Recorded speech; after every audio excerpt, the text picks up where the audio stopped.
అందరికీ నమస్కారం. సుండుపల్లి మండలం తిమ్మసముద్రం గ్రామం కొత్తపల్లి. మా ఇద్దరికి ఇద్దరు బాబులు. ఈ బాబు చిన్న బాబు.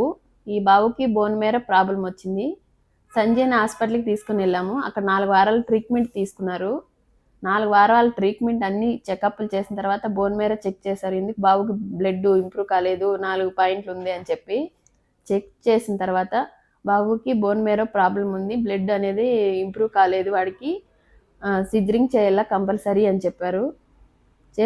అది చెక్ చేసిన తర్వాత బాబుకి మేము 25 లక్షలు అవుతుందని చెప్పారు. 25 లక్షలు అవుతుందని చెప్పిన తర్వాత ట్రీట్మెంట్ తీసుకుని ఇట్లాగనే వెళ్ళండి అని చెప్పారు. మా దగ్గర ఇప్పటికి 7 లక్షల దాకా పెట్టేశాము. ఇంకేమీ లేదు మా దగ్గర పెట్టేదానికి. బాబుకి సిజరింగ్ చేయాలంటే టోటల్ అంతా చెక్ చేసి అన్ని చేసి వచ్చేదానికి 30 లక్షలు అవుతుందన్నారు.